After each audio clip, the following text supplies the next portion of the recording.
역대상 21장 18절로 30절 말씀 공독하겠습니다. 여호와의 천사가 가세에게 명령하여 다윗에게 이르시기를 다윗은 올라가서 여보스 사람 오르난의 타작마당에서 여호와를 위하여 제단을 쌓으라 하신지라. 이에 가시 여호와의 이름으로 이런 말씀대로 다윗이 올라가니라. 그때 오르난이 밀을 타작하다가 돌이켜 상자를 보고 오르난이 4명의 아들들과 함께 숨었더니 다윗이 오르난에게 나아가매 오르난이 내다보다가 다윗을 보고 타작마당에서 나와 얼굴을 땅에 대고 다윗에게 절하매 다윗이 오르난에게 이르되 이 타작하는 것을 내게 넘기라. 너는 상당한 값으로 내게 넘기라.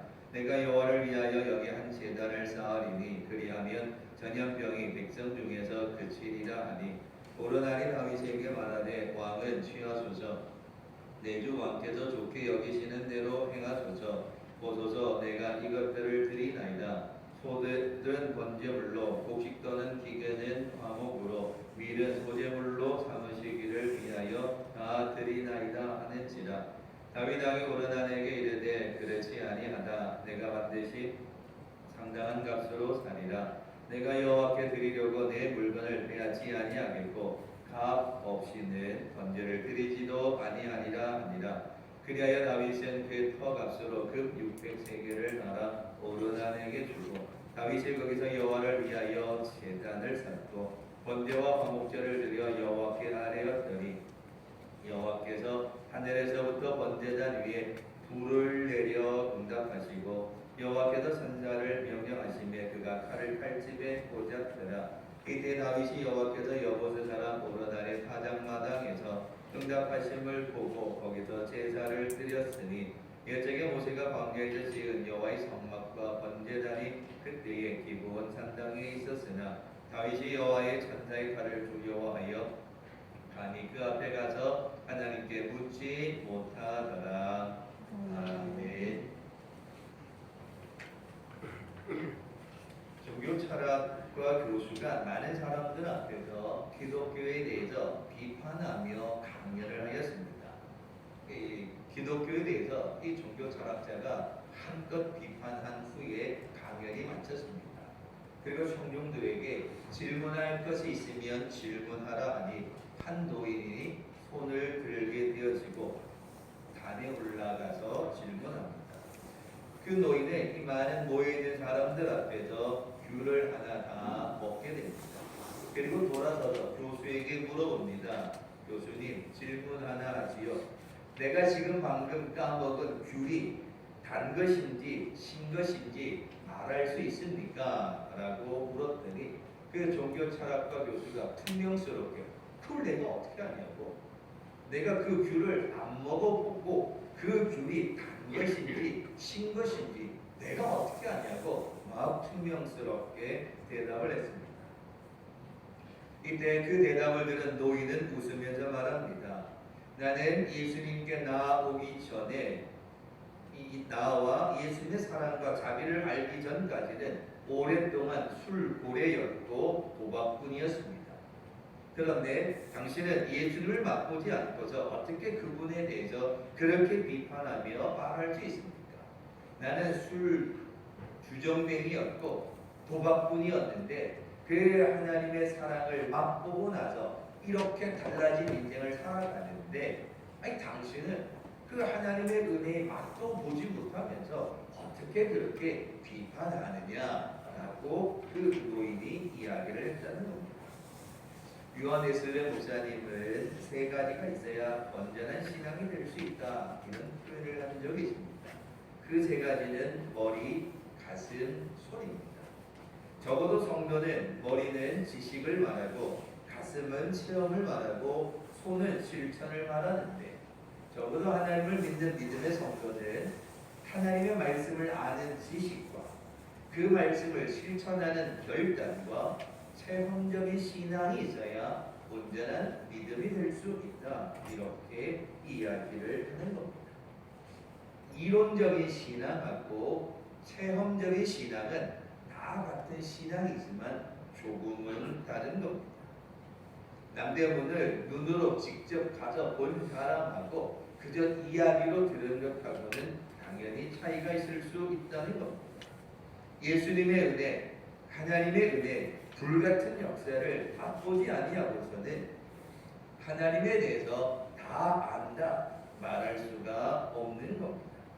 그렇듯이 이 포로에서 돌아온 이스라엘 백성들에게 오늘 이 역대상 저자는 그 불같은 하나님의 역사를 이야기하고 싶었던 겁니다.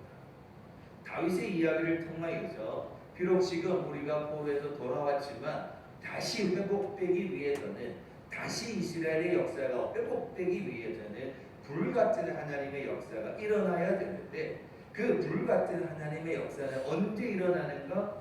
다윗의 이야기를 통해 이 역대상 저자는 전해주고 싶었던 겁니다.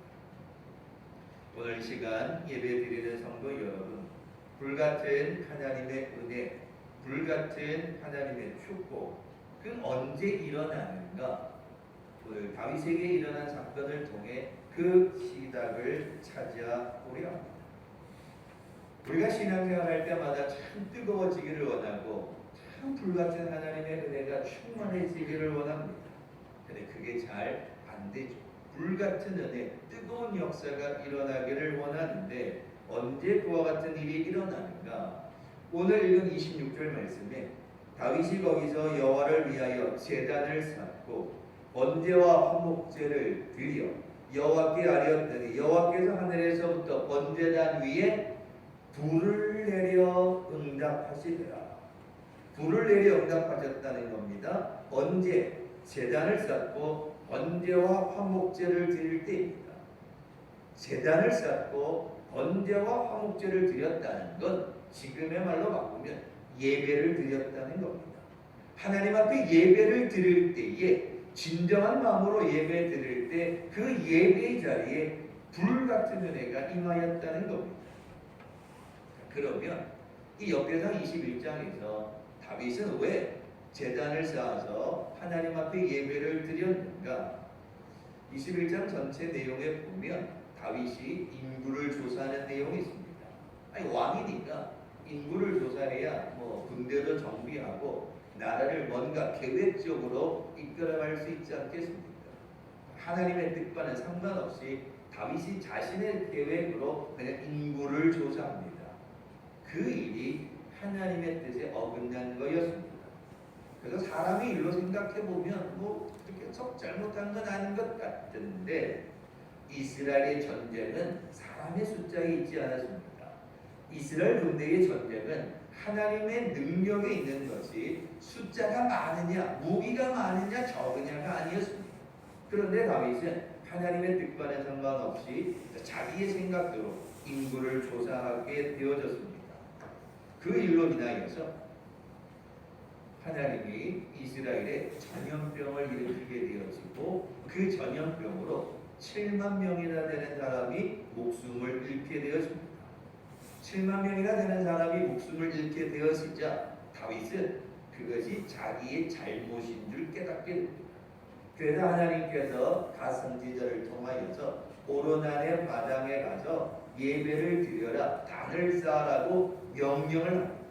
그래서 다윗은 이 7만 명이 전염병으로 죽게 되어지자 자기가 하나님 앞에서 죄를 지은 것을 알게 되어지고 그 하나님의 명령에 따라 오르난의 그 마당에서 단을 쌓았습니다. 번제로 드리고 화목제로 드리고 하나님 앞에 단을 쌓아 예배를 드렸더니 자신이 죄를 지은 것 때문에 하나님 앞에 단을 쌓아 예배를 드렸더니 그 예배를 하나님이 받으시고 하늘로부터 불과 같은 은혜를 허락해 주셨다라는 내용이 오늘 읽은 21장의 내용입니다. 제단을 쌓을 때에, 단을 쌓을 때에, 예배를 드릴 때에 불같은 하나님의 은혜가 임하였다. 대표적인 사건이 뭐가 있습니까? 갈멜산의 엘리야 선지자입니다. 이 아합이 악을 행하죠. 우상을 섬깁니다. 하나님의 뜻과는 상관없이 살아갑니다. 그래서 하나님이 엘리야를 통하여서 심판을 선포하죠. 그랬더니 3년 반이 넘도록 가뭄이 찾아옵니다. 가뭄이 찾아오니까 백성들이 먹고 살아가는 일, 농사를 짓는 일이 쉽지 않았습니다. 그래서 백성들의 불평 불만이 하늘을 찌를 듯합니다. 그래서 이 그 비가 안 오는 이유가 뭐냐? 엘리야가 가뭄이 오라고 선포했기 때문이다. 그래서 이 아합 왕과 왕비 이제벨이 참을 수가 없어서 이 엘리야 선지자를 죽이려 합니다. 그럴 때 그럼 한번 해보자. 누구의 뜻이 맞는가? 한번 해결해보자. 그렇게 해서 시작되는 것이 갈멜산에서 바알과 아세라 선지자 850명과 이 엘리야 선지자가 대결합니다. 이 거짓 선지자들이 자기들 나름대로 우상을 섬기는 그 단을 쌓습니다. 그리고 아침부터 내내 하늘에서부터 불이 떨어지기를 기대했는데 하늘은 꿈쩍도 하지 않았습니다. 바알과 아세라 선지자들은 포기했습니다. 이제 엘리야 선지자가 기도할 차례입니다.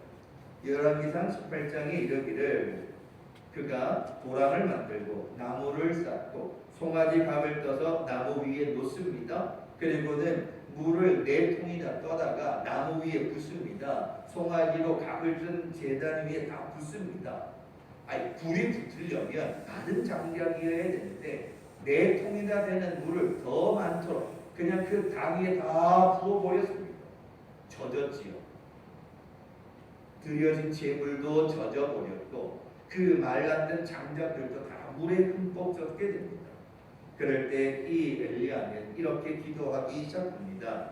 아브라함과 이삭과 이스라엘의 여호와여, 주께서 이스라엘 중에서 하나님이신 것과 내가 주의 종인 것과 내가 주의 말씀대로 이 모든 일을 행하는 것을 오늘 알게 하소서. 여호와여 내게 응답하소서. 여호와여 내게 응답하소서. 이 엘리야 선지자가 그 단을 쌓고 거기서 하나님 앞에 예배하기 시작합니다. 기도하기 시작합니다. 그럴 때 어떻게 되십니까? 하늘에도 불이 떨어지게 됩니다. 불이 떨어져서 젖었던 장작들이 타기 시작하고 들여졌던 재물이 타기 시작하고 그 또랑에 있던 그 물들이 뜨거운 불에 다 없어지기 시작하는 겁니다. 하늘에서부터 불이 떨어지는 놀라운 역사가 일어났는데 그게 언제였는가? 엘리야 선지자가 단을 수축하고 단을 만들고 거기서 하나님 앞에 예배하며 기도할 때 하늘에서 불이 떨어졌다는 겁니다. 단을 쌓을 때에 임하는 하나님의 역사는 아브라함에게서도 찾아볼 수 있습니다. 하나님이 아브라함에게 이삭을 바치라 하였습니다. 그 명령에 따라 모리아 산으로 갑니다. 모리아 산에 도착해서 이삭을 하나님께 바치려 합니다. 창세기 22장에 이르기를 하나님이 그에게 일러주신 곳에 이른지라 이에 아브라함이 그곳에 제단을 쌓고 나무를 버려놓고 그의 아들 이삭을 절박하여 제단 나무 위에 놓고 이렇게 기록하고 있습니다. 아브라함은 하나님의 명령에 따라 이삭을 드리기 위해 제단을 쌓았습니다. 그리고 제단을 쌓았다는 말은 하나님께 예배를 드리기 위해서라는 겁니다. 아들을 바치라 했으니 그 명령대로 하나님께 예배를 드리려 합니다. 그럴 때에 하나님께서 창세기에서 다급히 아브라함아 아브라함아 급하게 부르셨습니다. 그리고 하시는 말씀이 독자 이삭을 바치는 것을 보니 이제야 네가 나를 경외하는 줄 알겠다라고 하나님이 그에게 답을 주십니다. 그리고는 너는 아브라함이다. 열국의 아버지가 될 거다라고 축복하시고 뒤를 돌아봐라. 그랬더니 그 어린 양이 거기에 있는 것을 보게 되어지고 여호와 이레라는 축복의 말씀을 듣습니다.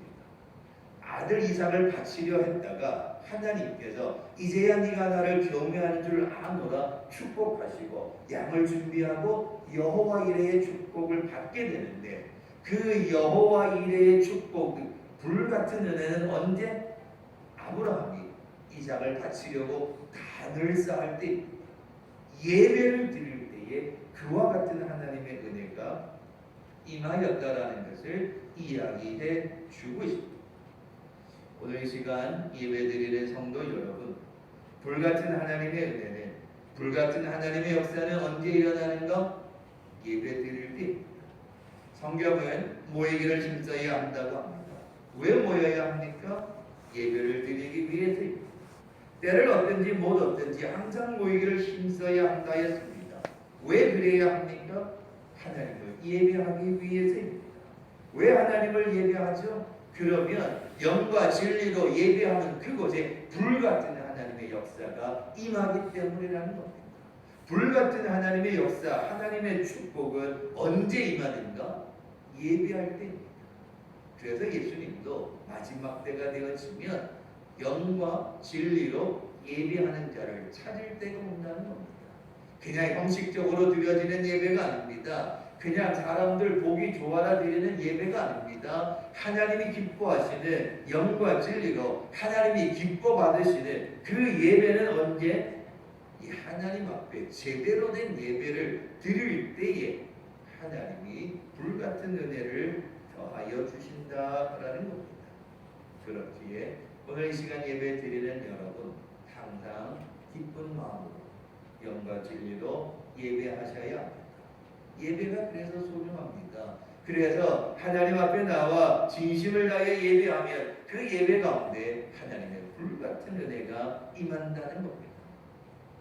자, 그런데요, 이 예배를 드리기 전에 또 한 가지 살펴볼 것이 있습니다. 다윗이 왜 그러면 제단을 쌓았는가? 앞에서 말씀드린 것처럼 인구를 조사해서 7만 명이 전염병으로 죽게 되었습니다. 그래서 그것 때문에 자기의 죄라는 것을 깨닫게 되어지진 않았지만 21장 8절에 보시면 다윗이 하나님께 아뢰되 내가 이 일을 행함으로 큰 죄를 범하였나이다. 이제 간구하옵나니 종의 죄를 용서하여 주옵소서. 내가 심히 미련하게 행하였나이다. 그러니까 지금 단을 쌓기 전에 단을 쌓아야 불같은 역사가 임하는데 단을 쌓기 전에 뭐가 먼저 되어야 하는가? 회개함이었다는 겁니다. 다윗은 자신의 죄를 깨달았습니다. 그러니까 자신이 행한 일이 잘못되었다는 것을 깨닫게 되어지고 회개하는 마음으로 회개의 단을 쌓았다라는 겁니다. 하나님 앞에서 회개하는 마음으로 예배하는 거죠. 예배를 통하여 불같은 은혜가 임하기 전에 우리는 회개하며 기도해야 합니다. 죄를 지으면 회개해야 합니다. 우리가 일상생활하면서 수많은 죄 가운데 노출되어 있습니다. 알고도 지은 죄도 있고 모르고 지은 죄도 있을 겁니다. 입으로 내뱉은 수많은 죄가 있습니다. 손, 발로서 또한 범죄를 행하게 됩니다. 뿐만 아니라 우리는 겉으로 드러나진 않지만 우리의 생각으로 또 수많은 죄를 범하며 살아갑니다. 우리의 마음과 우리의 생각은 정말로 많은 죄를 범합니다. 하나님은 드러나지 않는 것도 다 감찰하고 계신다는 겁니다. 그래서 우리가 예배 시간에 조금 일찍 오셔서 예배 드리기 전에 한 주간의 삶을 돌아보며 회개의 기도를 하셔야 합니다.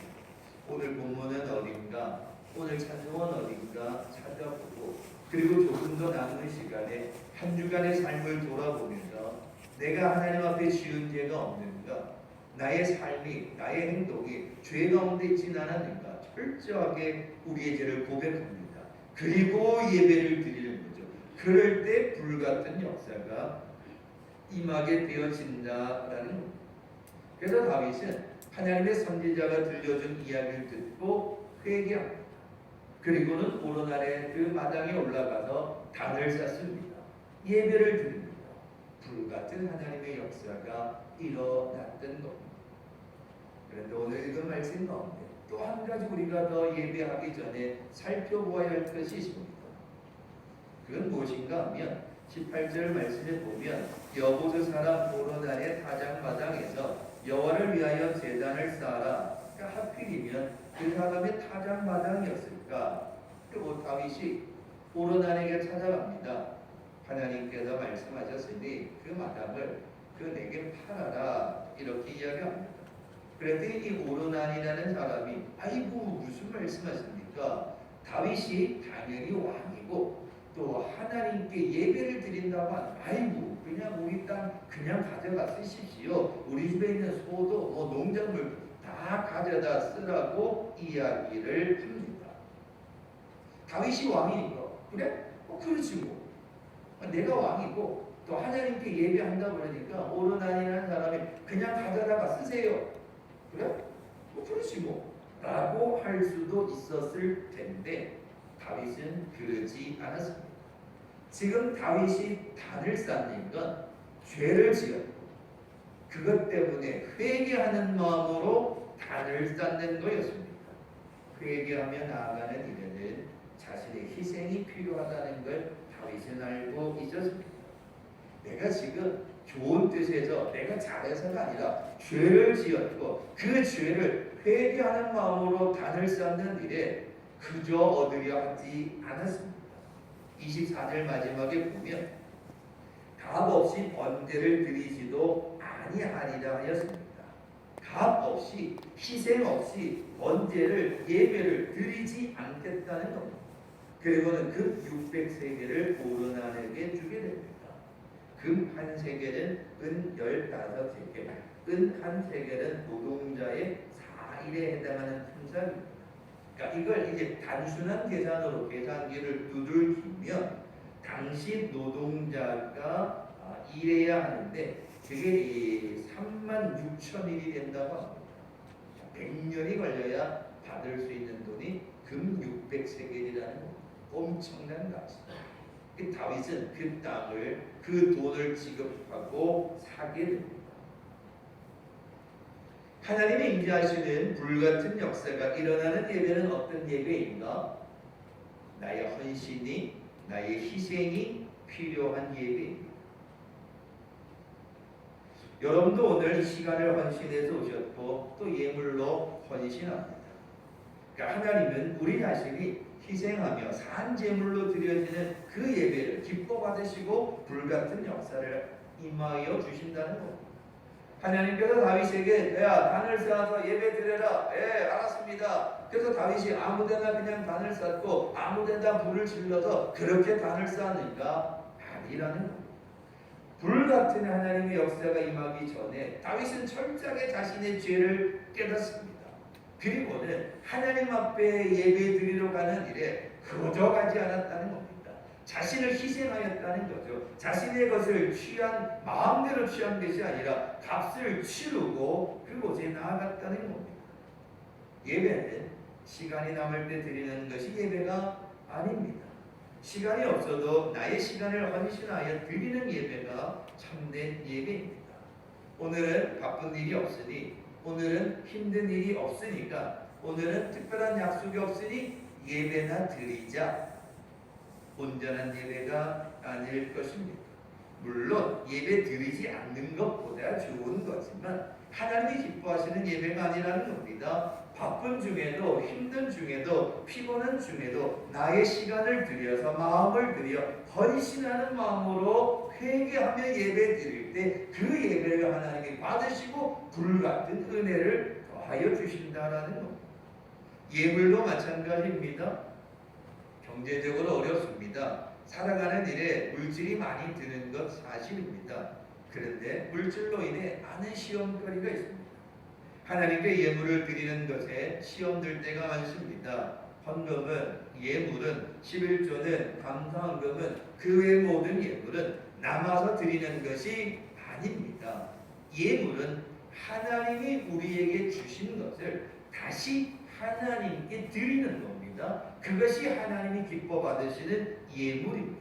그런데 우리는 그 물질이 내 것이다라고 생각하니까 내 것을 예물로 바친다 하니까 거기에서 시험에 드는 겁니다.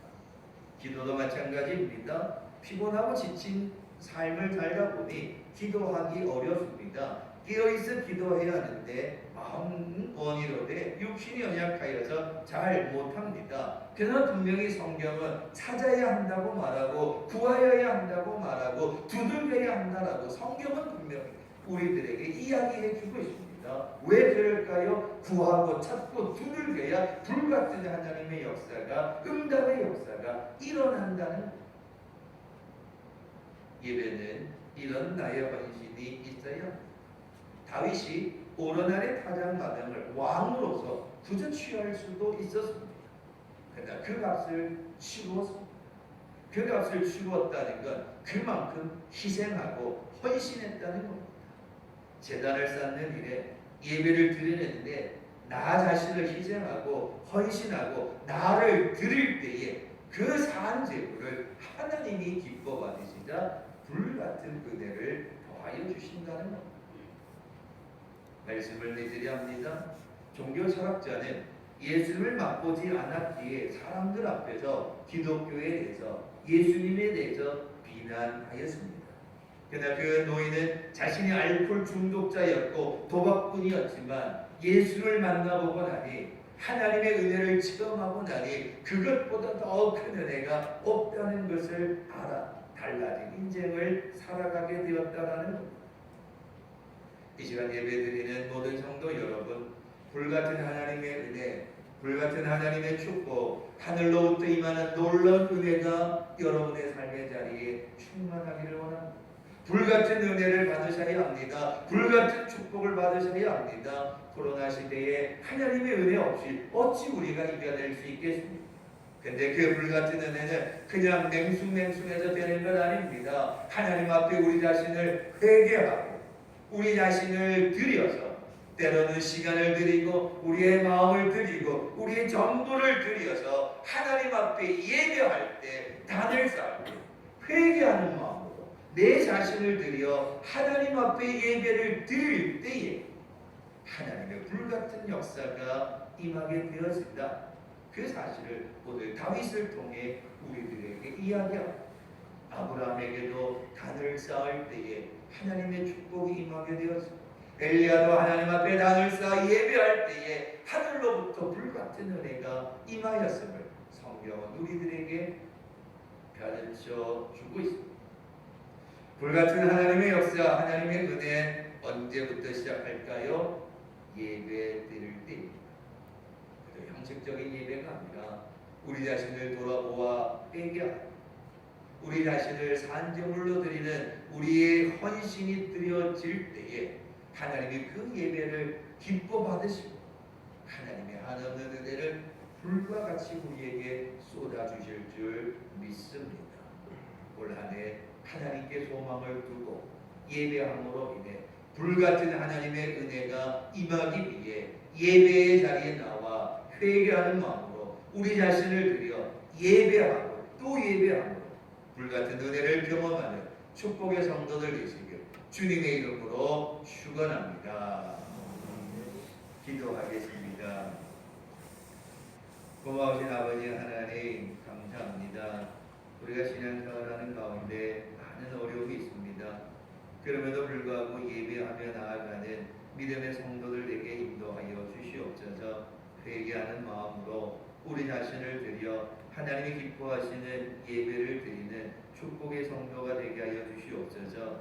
예배 드림으로 불과 같은 은혜를 받고 그 은혜로 이 험한 세상을 살아 이겨낼 수 있도록 날마다 예배함으로 나아가며 하나님 앞에 찬송함으로 나아가는 축복의 성도들 다 되어서 불같이 임하시는 하나님의 크신 은혜를 받아 날마다 승리하는 축복의 성도들 다 되게 인도하여 주시옵소서.